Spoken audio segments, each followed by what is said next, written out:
Hallo Werkzeugfans, willkommen bei GoToTV. Mein Name ist Sebastian und heute müssen wir sprechen.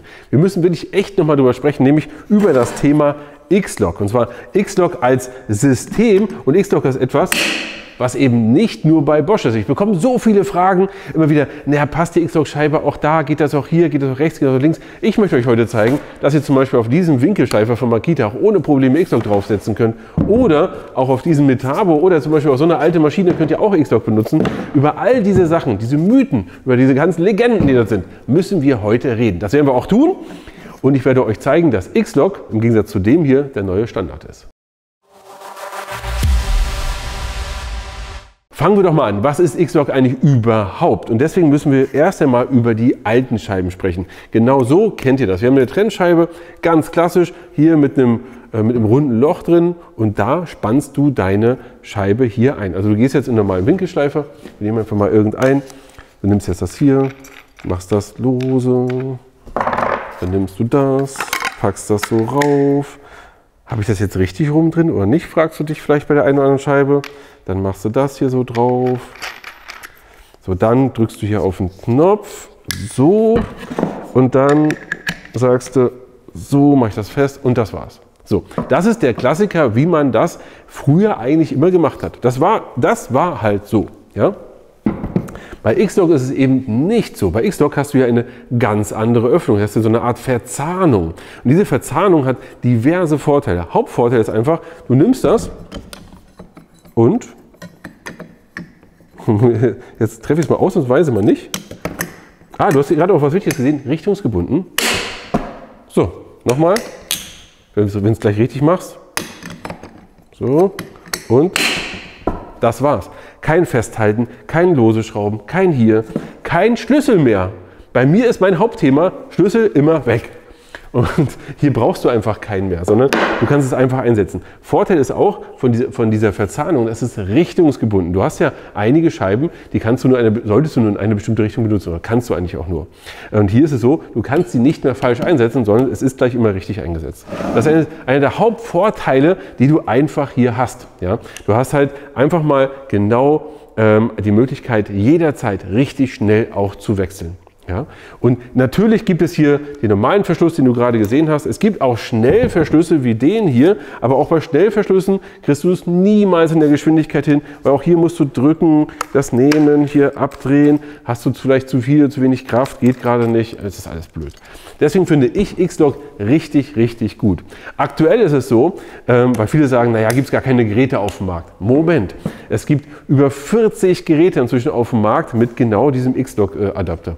Deswegen, wir gucken mal hier, das ist halt nicht immer Bosch, ja? Bosch hat das auch, aber wir haben hier ein Makita-Gerät, und da können wir auch das Ganze nehmen und können das hier auch einsetzen. Das funktioniert. Ja? Moment, so, Sekunde, so, und schon geht das auch auf unser Makita-Gerät. Also ihr seht, das geht hier genauso. Das heißt, X-Lok ist schon ein übergreifendes System. Nochmal, 40 Geräte, und bei den Zubehören haben wir 150 oder inzwischen sogar über 150 verschiedene Zubehöre, und da findest du alles, was du brauchst. Das war ein kurzer Rundumblick um das Thema X-Lok, aber ich sage euch, wenn wir in die Details gucken, wird das noch viel, viel spannender, denn gutes Zubehör wie das hier ist durch nichts zu ersetzen, und hier ist es auch das Zusammenspiel zwischen Maschine und Zubehör. Ich sage euch, schaut euch das Video bitte an, ihr werdet sagen, Mann, das habe ich doch noch nicht alles gewusst. Und fangen wir mal am Anfang an beim Thema Aufnahme bzw. Aufnahme und Verschluss in dem Fall. Wir haben hier nicht, ich nehme es für euch nochmal, hier rundes Loch, hier haben wir diese Verzahnung an der Stelle. Und diese Verzahnung hat auch eine Richtung, in die sie gebogen ist, und dadurch haben wir eine Laufrichtung. Diese Scheibe kann ich nur so dran bringen, ich kann sie nicht so hier an diesen Winkelschleifer anbringen. Es funktioniert einfach nicht. Das ist ein Riesenvorteil, wenn es um sowas wie Laufrichtung geht, weil es ist für dich einfach sicher. Sicher ist aber für mich genau der zentrale Punkt, denn ich nehme das jetzt hier, und in dem Moment, wenn ich das Geräusch höre, wenn ich dieses Geräusch höre, das bekomme ich nicht mehr ab, das geht nicht ab, es funktioniert einfach nicht. Und ja, es ist wirklich sicher da dran. Wenn wir uns jetzt mal die alten Aufnahmen angucken, ja, ganz früher, so der Klassiker ist ja genau das hier, ja, ich habe das hier rauf und dran, Schlüssel ran und so weiter. Hier müsst ihr Folgendes machen, du musst sicherstellen, dass das wirklich ordentlich angepresst ist. Das musst du sicherstellen. Hier nicht. Du nimmst aber klack rein, fertig. Ja? Du musst über nichts mehr nachdenken. Du machst es einfach rein. Du musst das jetzt sicherstellen. Weil ich muss sagen, als ich das noch nicht so häufig benutzt habe, war es auch so, nochmal, ach, ich ziehe nochmal ein bisschen nach, weil ich so ein bisschen Sorgen hatte, wer weiß, was dann passiert. Dann gab es ja hier diese Schnellverschlüsse.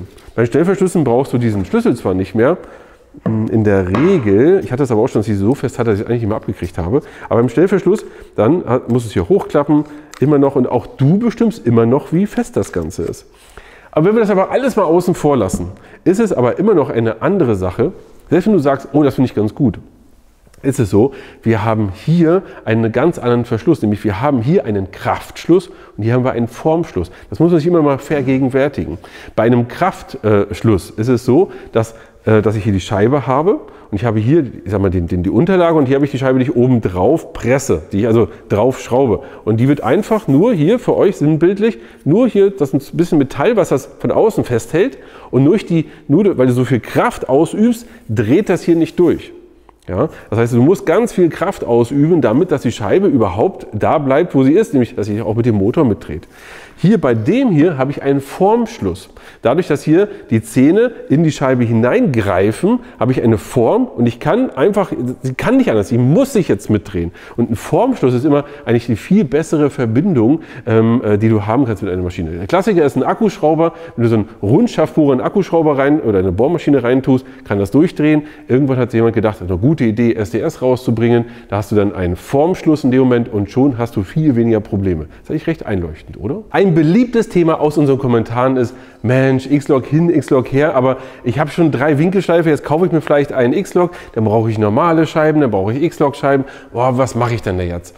Naja, so ganz ist das so nicht, denn die X-Lok-Scheiben sind komplett rückwärtskompatibel. Das ist erstmal Punkt Nummer 1, ganz, ganz wichtig. Das heißt, wenn du sagst, es gibt so einen Punkt, du möchtest langsam das Thema X-Lok so rübergehen, dann kaufe ab dem Moment einfach nur noch X-Lok-Scheiben und du kannst genau damit auch mit deinen alten Winkelschleifern arbeiten. Du wirst denken, hä, Moment, was soll denn das? Hä, so und so, das kommt, das passt? Ja, das passt. Ich habe gar kein Problem. Ich nehme jetzt mal hier so einen herkömmlichen Winkelschleifer, ja, so wie ihr es kennt. So. Und hier wirst du sehen, ja, ich nehme die Scheibe, kann die hier einfach einsetzen, so, und fest, und das funktioniert, weil die Bohrung innen drin, ja, der Kranz ist derselbe, also der Innenkranz ist derselbe wie bei einer herkömmlichen Scheibe. Und jetzt kann ich das Ganze hier festmachen, mit dem hier hinher und so weiter. Funktioniert, ist gar kein Problem. Ja. Also du siehst hier, dass das geht. Du siehst auch, ich will es extra noch mal zeigen, jetzt nehmen wir mal extra eine andere Marke. Ich habe jetzt hier von Metabo einen Winkelschleifer. Auch dort, dass du siehst, dass es nicht nur hier bei Bosch oder so der Fall ist, sondern das geht halt ohne Probleme. Auch hier wieder drauf und ich kann das Ganze festschrauben. Ja? Und viele von euch werden jetzt sagen, so, also erstmal hier markenunabhängig, funktioniert, kannst du nutzen. Auf egal welchem Gerät erstmal, weil das ist ja Standard, die Innenbohrung. Wir haben uns den Spaß gemacht und haben das älteste und günstigste Modell, was wir an Winkelschleifern hatten, mal rausgesucht. Und das ist das hier von der Firma Budget. Wer kennt das? Bitte in die Kommentare. Und hier ist genau dasselbe. Ich nehme auch hier das Ganze ab und nehme hier wieder meine X-Lok-Scheibe, ja, und setze sie auf. So. Und auch hier funktioniert das ohne Probleme. Also ihr seht wirklich, das Ganze ist rückwärtskompatibel, ja, ist überhaupt gar kein Problem. Zusätzlich, also das heißt X-Lok erstmal überall nutzbar. Zusätzlich ist es aber so, X-Lok ist ein Thema, was von Bosch vorangetrieben wurde. Deswegen ist es so, dass Bosch auch in ihren Geräten, wie ihr hier seht, ja, das Ganze kompatibel drin hat. Und ihr könnt momentan bei Bosch immer noch auswählen, X-Lok oder das alte System, kein Thema. Aber es gibt eben auch andere Hersteller, die genau mit diesem System auch arbeiten. Wie zum Beispiel hier Makita. Das ist vielen, glaube ich, gar nicht so auf dem Schirm, dass auch Makita X-Lok hat. Und auch hier ist es exakt dasselbe. Ihr könnt auch hier den X-Lok-Hebel hochziehen. Hier genau dasselbe. Vorne ging das nicht, weil ich den Hebel vorne nicht gezogen hatte. Ja? Muss einmal gezogen werden und dann Scheibe drauf und schon funktioniert das Ganze. Ich glaube, das ist vielen eben Nicht bewusst, aber es geht. Und jetzt gibt es keine Ausrede mehr, dass hier irgendwas irgendwo nicht funktioniert. Es geht. Ich möchte mal auf ein anderes Thema eingehen und speziell auf diese Scheibe. Wir haben ja unwahrscheinlich viele verschiedene Scheiben in der Auswahl, ja, 150 Zubehöre. Aber auf diese Scheibe speziell möchte ich eingehen, weil das ja der absolute Klassiker ist. Das ist der Klassiker. Genau das hat man in der Regel, also gefühlt zu 90% in einem Winkelschleifer, neben der Schrubbscheibe und vielleicht noch einer Fächerscheibe. Aber das ist eigentlich so der Allrounder, ja? Nämlich die klassische gebundene Scheibe, mit der du eben Metall trennst. Das hat aber 4 Nachteile, die eben diese Scheibe hier nicht hat. Die ist aus Metall. Ja? Die ist aus Metall. Ein großer Nachteil, den wir hier haben, erst einmal ist, dadurch, dass sie eben gebunden ist aus dem Material, was sich verbraucht ist, sie wird kleiner beim Schneiden. Sie wird immer kleiner, kleiner, kleiner, kleiner, kleiner und dadurch hast du auch nicht mehr die Schnitttiefe.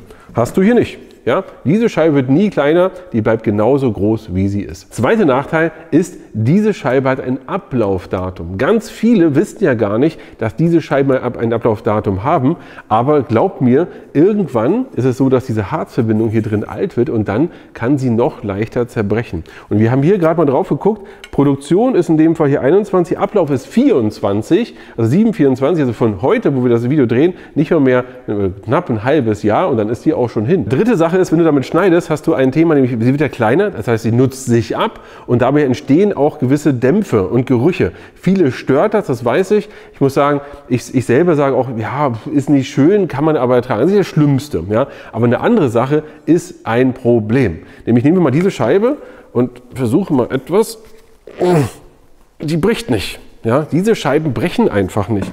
Nehmen wir diese Scheibe. Das ist das Problem. Nämlich sie kann recht schnell, du verkantest irgendwo, in dem Moment geht die hoch, zersplittert sich.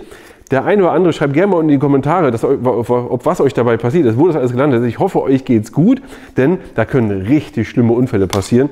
Und das ist auch ein Thema von genau dieser Scheibe. Die ist einfach viel, viel sicherer. Letzter Punkt ist das Thema Preis. Du gehst in den Fachmarkt oder in den Baumarkt und da hängen diese beiden Scheiben nebeneinander. Und da wird diese immer günstiger sein als diese. Naja, aber diese hier hält auch bis zu 100 Mal länger als diese und rechnet das für euch nochmal durch. Und nicht, dass ihr denkt, ich weiß nicht, wovon ich hier rede. Ich habe mit der Scheibe schon ordentlich gearbeitet. Wir haben damit schon richtig viel Metall auch getrennt. Sehr erstaunlich, wie das Ganze aussieht. Und es ist ein ganz anderes, was heißt aussieht, aber es ist ein anderes Gefühl, damit zu arbeiten. Für mich auf jeden Fall auch ein sicheres Gefühl. Wo wir über diese Scheibe gesprochen haben, müssen wir auch über diese hier sprechen. Sie sehen sich erstmal total ähnlich, bis auf hier den weißen Rand, aber sind für andere Materialien. Wo du hier bei Gusseisen zum Beispiel bist du hier bei sowas wie Holz. Denkst du erstmal, was? Ja, du kannst hier mit Holz schneiden, Kunststoff schneiden, aber auch Holz mit Nägeln. So der Klassiker, so eine Palette irgendwie auftrennen, kannst du zum Beispiel auch hiermit machen. Haben wir schon gemacht. Es ist total merkwürdig, erst einmal mit einem Winkelschleifer durch Holz zu gehen, aber glaub mir, es macht manchmal auch Sinn. Manchmal auf jeden Fall und es macht richtig Spaß. Wir haben jetzt über diese Scheibe gesprochen und ich möchte euch unbedingt noch ein Thema mitgeben. Es gibt ja Trennen und es gibt auch das Thema im weitesten Sinne reinigen oder sauber schleifen, könnte man jetzt auch sagen. Und da ist es so, dass viele von euch, jeder kennt genau das hier, eine Fächerscheibe. Auch hier, ihr seht das Ganze mit X-Log, gibt es natürlich ohne Probleme. In verschiedenen Stärken, bisschen feiner, bisschen gröber, hier rechts, links, oben, unten, überhaupt kein Problem. Kennt ihr. Was ihr auch kennt, sind Schrubbscheiben. Ja, der Klassiker eigentlich beim beim Trennschleifer sind Schrubbscheiben. Kannst damit arbeiten, machen und tun. Alles fein.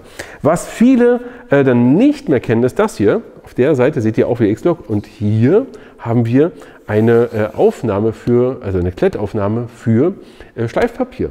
Ja, richtig. Du kannst hier wirklich Schleifpapier in verschiedenen Körnungen sogar draufnehmen und kannst dann damit schleifen. Das ist schon wirklich, wirklich cool. Aber was eigentlich so gut wie keiner kennt, ist genau diese Scheibe.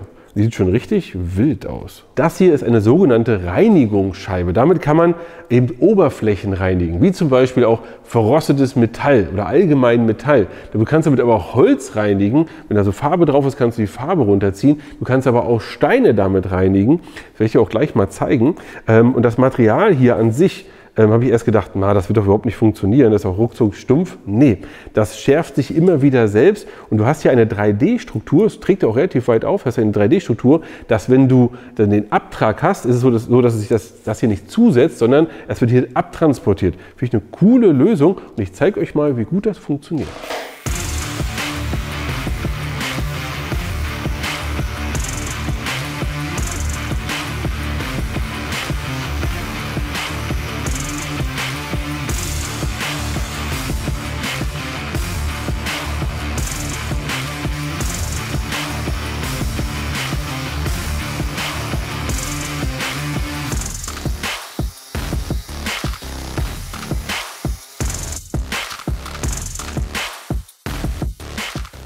Du hast gerade gesehen, wie gut das funktioniert und gerade beim Thema Metall fand ich es sogar noch cooler als beim Stein, weil du hast nicht so viel Abtrag gehabt, aber trotzdem war es sauber. Ich finde das richtig, richtig gut.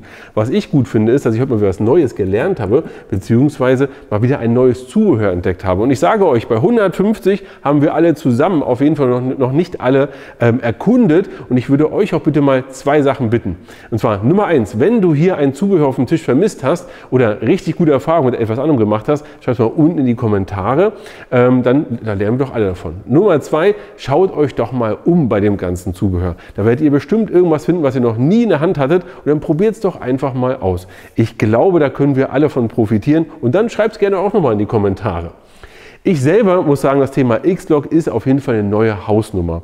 Denn ihr habt so viele Vorteile gegenüber dem alten System. Es ist rückwärtskompatibel, ihr habt den besseren Schluss, es ist super schnell und du hast mega viele Zubehöre dabei. Und du kannst, wie gesagt, das neue X-Log auch auf alten Maschinen benutzen oder halt auch auf anderen Herstellern benutzen. Ich finde es richtig gut und bei mir war ein altes Thema, da möchte ich ganz kurz nochmal drauf eingehen. Und zwar folgendes, ich hatte auf meinem Winkelschleifer eine Scheibe drauf, meistens halt genau so eine Scheibe. Und dann wollte ich aber nur mal eine kleine Ecke wegschleifen. Und was habe ich gemacht? Ich habe natürlich mich nicht hingesetzt mit das alles ab und zu, sondern gesagt, naja komm, da kannst du mal ganz kurz. Und genau das solltest du nicht machen. Und es gibt jetzt hier wirklich keine Ausrede mehr, einfach zu sagen, komm, ab, die Scheibe, nächste Scheibe drauf, wieder ab, andere Scheibe drauf. Es gibt keine Ausreden mehr. Und das ist für mich einer der größten Vorteile an diesem System. Ich bin sehr gespannt auf eure Kommentare, auf eure Zubehörerfahrung. Und für euch jetzt ran ans Werkzeug und bis zum nächsten Mal.